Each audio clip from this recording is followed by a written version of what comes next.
भाइयों का, बहनों का स्वागत, अभिनंदन। आज इस वार्ता को संबोधित करने के लिए हम सबके बीच उपस्थित हैं झारखंड के प्रथम मुख्यमंत्री, पूर्व में पार्टी के प्रदेश अध्यक्ष रह चुके और वर्तमान में नेता प्रतिपक्ष आदरणीय श्री बाबूलाल मरांडी जी। मैं उनका इस मंच पे स्वागत करता हूं, अभिनंदन करता हूं। साथ ही उनकी बगल में पार्टी की प्रदेश की प्रवक्ता सुश्री राफिया नाथ जी भी उपस्थित है। मैं उनका भी स्वागत करता हूं और माननीय बाबूलाल मरांडी जी से विनम्र आग्रह करता हूं आज के संदर्भ में आपके समक्ष अपनी बातों को रखें। माननीय बाबूलाल मरांडी जी।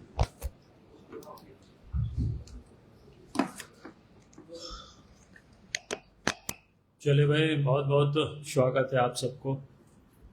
सबसे पहले तो आज कारगिल दिवस है, इसलिए कारगिल दिवस के शुभ अवसर पर कारगिल में जो शहीद हुए उन सभी वीर सपूतों को, वीर जवानों को मैं श्रद्धा सुमन अर्पित करता हूं और फिर अपनी बात को आगे मैं बढ़ाता हूं।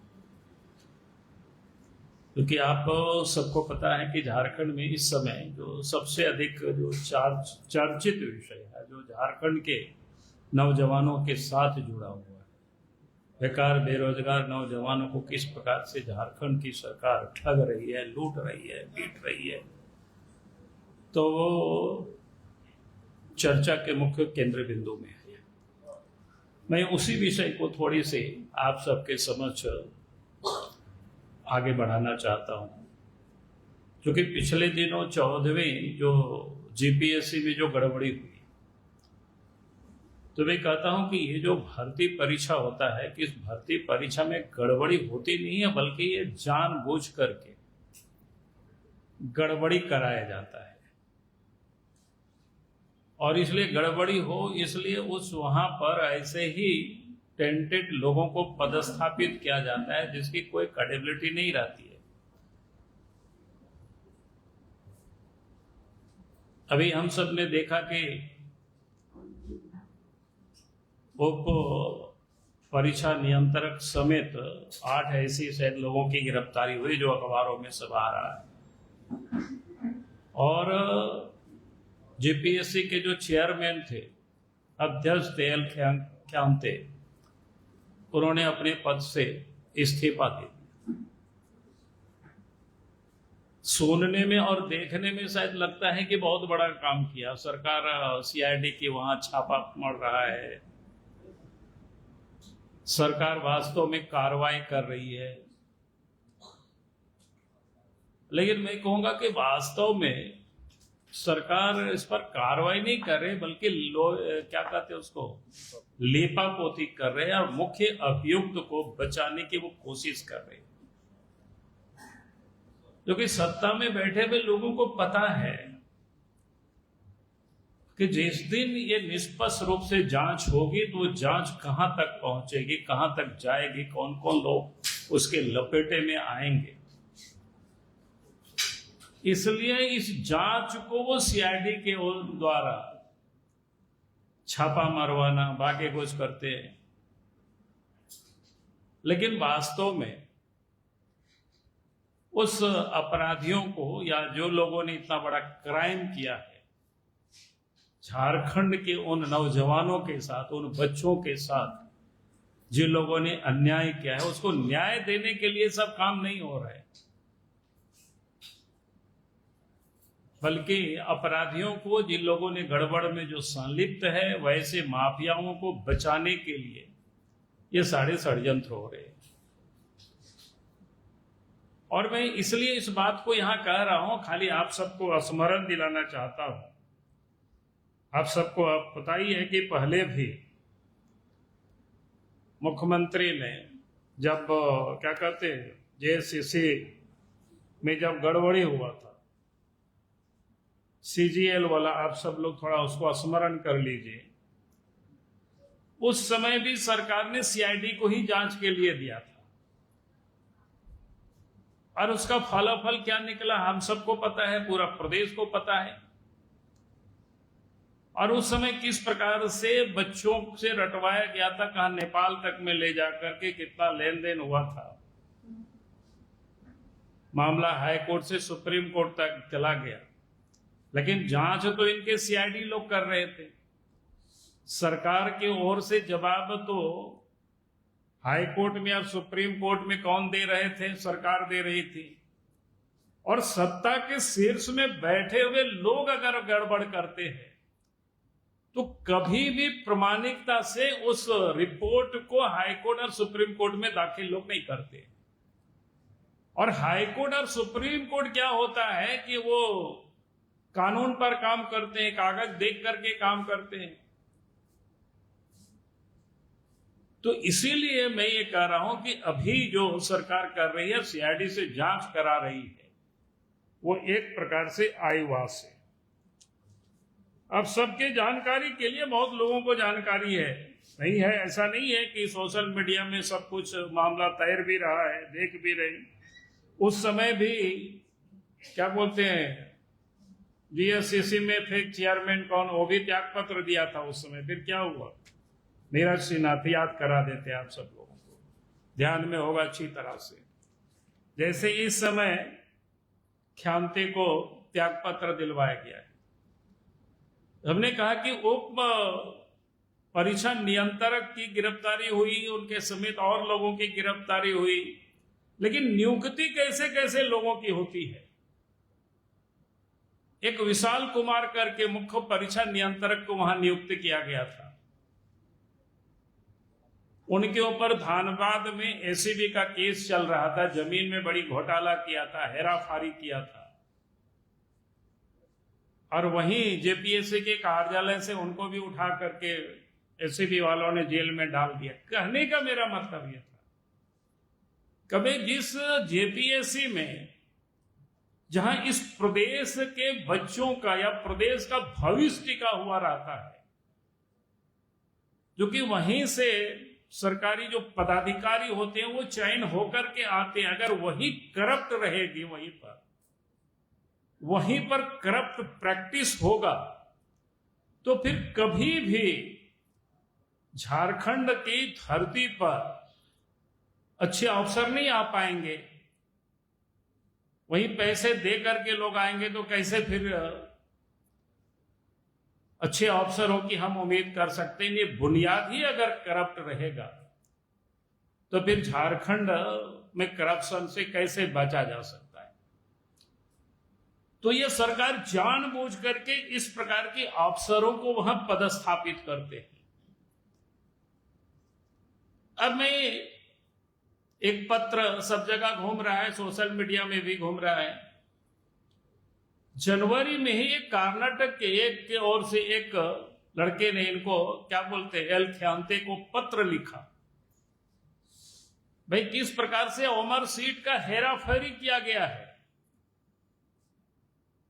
किस प्रकार से परीक्षा में कोई क्या कहते हैं, अभय तिवारी नाम करके जो एक कर्मचारी थे टीडीपीएल के, वो कैसे पैसे वसूल रहे हैं, इसकी निष्पक्ष जांच होनी चाहिए।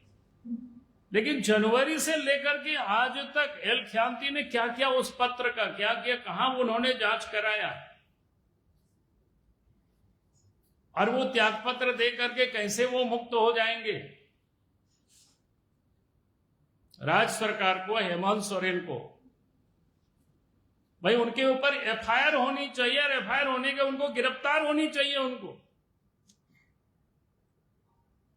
क्योंकि उनके पत्र उनको दिया गया, उनको बताया गया कैसे गड़बड़ी हो रही है, लेकिन उन्होंने नहीं किया। और इतना ही नहीं, उसे पूर्व भी जो गड़बड़ी हुई थी रेंजर के, रेंज ऑफिसर की परीक्षा में भी गड़बड़ी हुआ था, उस आशय के भी एल ख्यांती को पता था कि उमर सीट में कौन लोग कैसे गड़बड़ कर रहे हैं, लेकिन इसके बाद भी उन्होंने कार्रवाई नहीं किया। उनको इतना तक लिख करके दिया गया था, बताया गया था, उनको सब कुछ था पता, उस पर उन्होंने क्या किया? पीटी होता है, नहीं प्राइमरी जो एग्जाम होता है, उसमें पास कराने के लिए 5 लाख रुपया, और जो मेन एग्जाम होता है उसमें पास कराने के लिए 25 लाख, और फिर इंटरव्यू जो साक्षात्कार होता है उसमें पास कराने के लिए 15 लाख, यानी कुल मिलाकर के एक बच्चों के नौकरी लेने के लिए झारखंड में 40 लाख रुपया देना पड़ता है।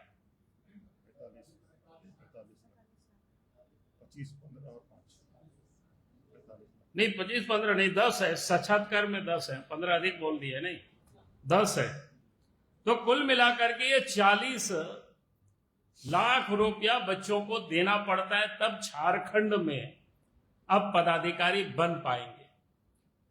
ये हालत को इन्होंने पैदा कर दिया और ये दिखा रहे हैं कि हम जांच कर रहे हैं। भाई क्या जांच कर रहे हैं?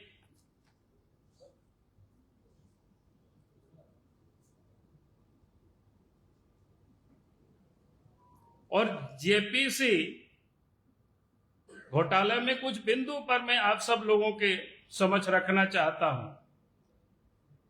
अभी भी स्पष्ट नहीं हुआ है कि एफआईआर हुआ है वो किसके बयान पर दर्ज किया गया एफआईआर,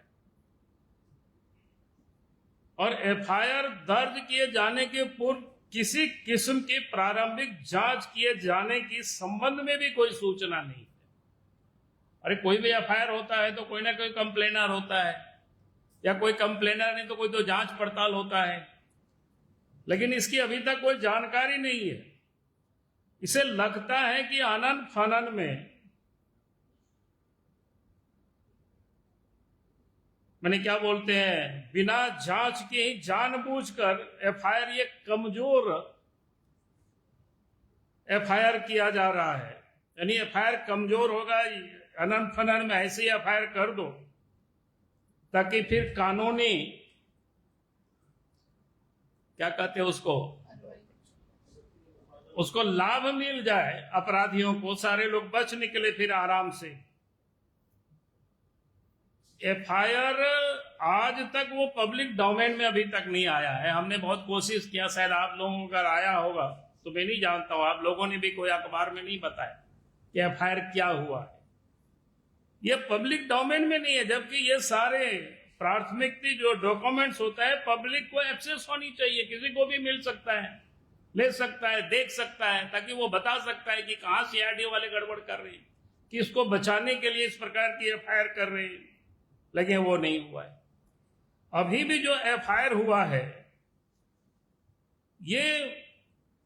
ये जो कांड है ये तो भ्रष्टाचार से जुड़ा हुआ मामला है, लेकिन जानकारी जो मिल रही है भ्रष्टाचार निवारण अधिनियम के तहत ये एफआईआर नहीं हुआ है, जो जानकारी मिल रही है। ये जो साधारण जिसको क्या बोलते हैं बीएनएस यानी भारतीय न्याय संहिता के तहत एफआईआर सिंपल लॉन्च किया गया है। भाई जिसमें इतना बड़ा करप्ट प्रैक्टिस हुआ है, जहां इतनी बड़ी गड़बड़ी है, और एफआईआर ये साधारण करते हैं जैसे ताकि आराम से लोग बच निकले।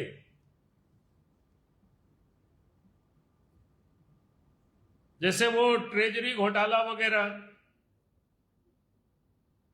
वो सब भी कोई भ्रष्टाचार निवारण अधिनियम के तहत उस पर भी एफआईआर नहीं किया है। और सीआईडी के माध्यम से इस कांड का जो अनुसंधान कर रहा है, ये कुल मिलाकर के तथ्यों को बचाने की कोशिश कर रहे हैं। मैं एक अफसर का नाम जरूर लूंगा जो इसमें से जो उसके हेड है, अपर महानिदेशक सीआईडी के मनोज कौशिक, वो हेमंत सोरेन के बड़ी चहेते अफसर में से है। सरकार के कहने पर चूंकि सीआईडी काम कर रहे हैं तो इन्हीं के मतहत काम कर रहे हैं, इन्हीं के कहने पर काम कर रहे हैं, और इस कारण से उनको कई एक जानकारी मिल रही है, 3-3 पदों पर उनको रखा गया है।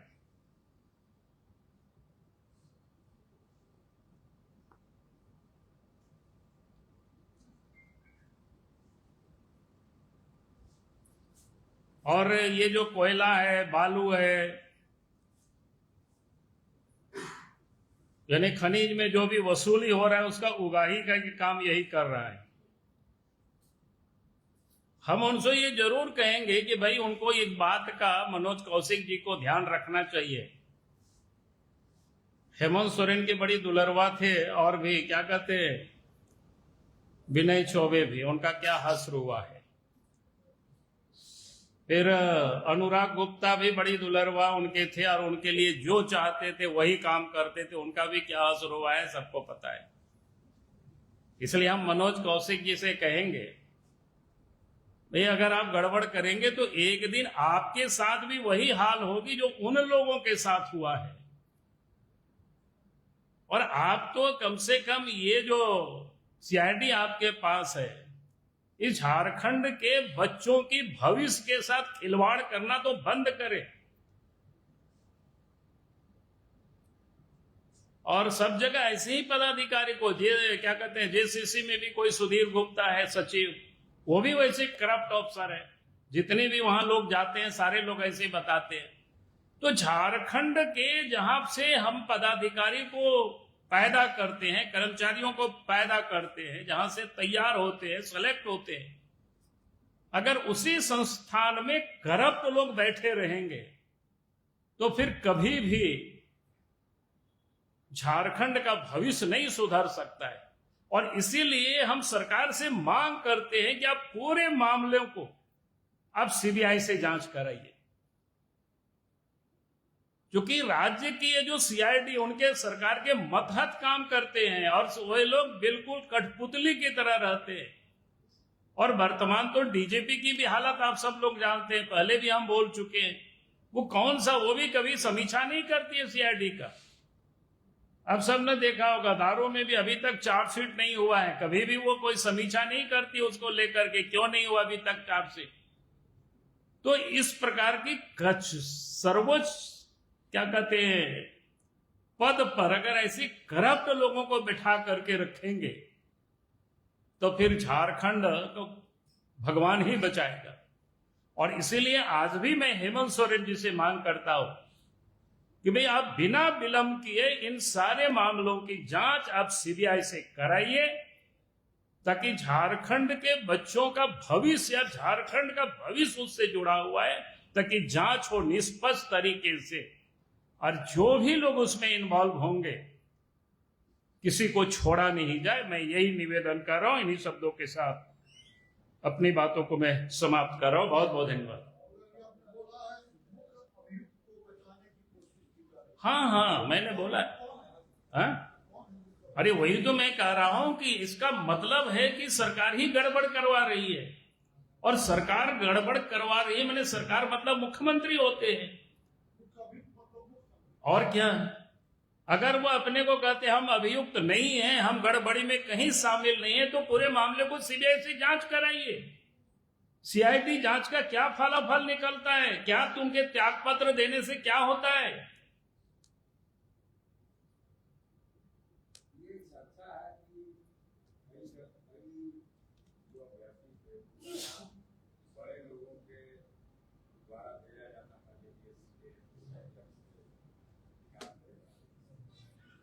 क्या बोले?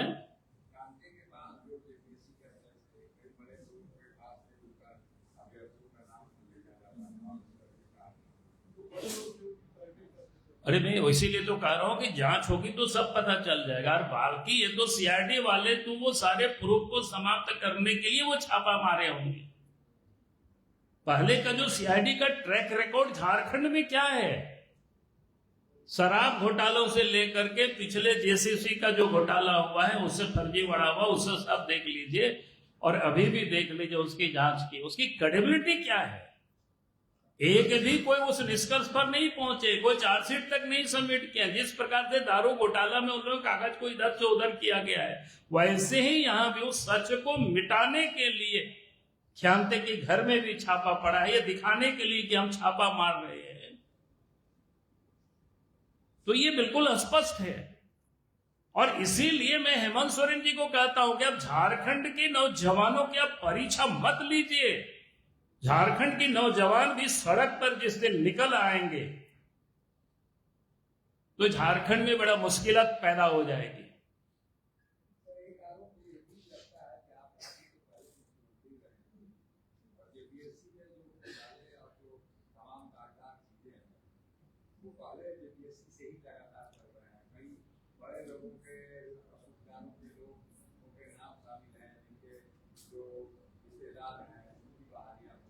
देखिए, पहले जेपीएससी के जिनको मैंने चेयरमैन बनाया था, उस समय जितनी भी बहाली हुई एक भी कहीं कोई गड़बड़ी नहीं है। आप तो उसको देख लीजिए उल्टा करके। चलिए, बहुत बहुत धन्यवाद।